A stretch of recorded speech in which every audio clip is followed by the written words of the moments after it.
ঈদের খুশি আছে, ঈদের আনন্দ আছে, ঈদে ভালো পোশাক পরবো, সব ঠিক আছে। এই খুশি কাদের জন্যে? قد أفلح من تزكى وذكر اسم ربه فصلى।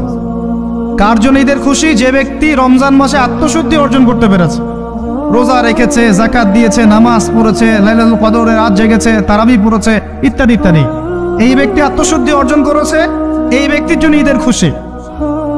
যে রমজান মাসে সিনেমা দেখেছে, সিনেমার শুটিং করেছে, পর্নোগ্রাফি দেখেছে, সুদ খেয়েছে, শিরিক করেছে, বেদাত করেছে, হারাম খেয়েছে, এর জন্য ঈদের খুশি।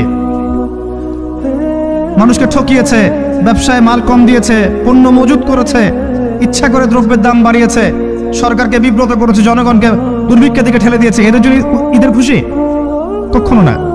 ঈদের খুশি তাদের জন্য যারা আত্মশুদ্ধি অর্জন করতে পেরেছে। যে আপনার জীবনে বড় বড় পাপগুলো কি কি হয়েছে, এই পাপগুলো যদি মানুষের সাথে জড়িত হয়ে থাকে, আপনি মানুষের সাথে গিয়ে গিয়ে ক্ষমা নিয়ে নেবেন। কারো টাকা নিয়েছেন, দেন নাই, দিয়ে দিবেন। কারো সম্পত্তি পায়, দেন নাই, দিয়ে দিবেন। কারো হকটা নষ্ট করেছেন, গালি দিয়েছেন, গীবত করেছেন বা তহমত দিয়েছেন, অপমান করে ইত্যাদি, ক্ষমা চেয়ে নেবেন। রমাদান মাসে মানুষের হকটা দিয়ে দেন। আল্লাহর কাছে জড়িত যে পাপগুলো আছে, এটার জন্য ইস্তেগফার যথেষ্ট। খালি যদি বলেন আস্তাগফিরুল্লাহাল্লাযী লা ইলাহা ইল্লা হুয়াল হাইয়ুল কাইয়্যুম ওয়া আতুবু ইলাইহি, এক সেকেন্ডের মধ্যে আল্লাহ পাক আপনার সমস্ত পাপকে নেকি দিয়ে পরিবর্তন করে দিবে। 5 ওয়াক্ত নামাজ জামাতে পড়ার চেষ্টা করেন। খুব সিম্পল জিনিস, খুব বেশি কিছু দরকার নেই আমাদের। 5 ওয়াক্ত নামাজ আপনি জামাতে পড়ার চেষ্টা করেন। বাসার থেকে ওযু করে বের হবেন, প্রত্যেক পদক্ষেপ হাঁটবেন, আপনার একটা স্টেপে একটা করে গুনাহ মাফ হবে, একটা নেকি লেখা হবে, মর্যাদা বাড়িয়ে দেওয়া হবে।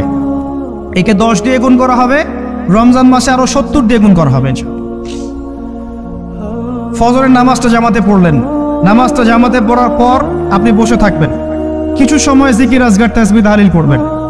পারলে 1 পারা করে কোরআন তেলাওয়াত করবেন। রমাদান মাসে প্রত্যেক দিন 1 পারা করে কোরআন তেলাওয়াত করার চেষ্টা করবেন। 30 দিন 30 পারা, রমাদানে অ্যাটলিস্ট একটা খতম করা যাবে, অ্যাটলিস্ট একটা খতম চেষ্টা করা যায় না?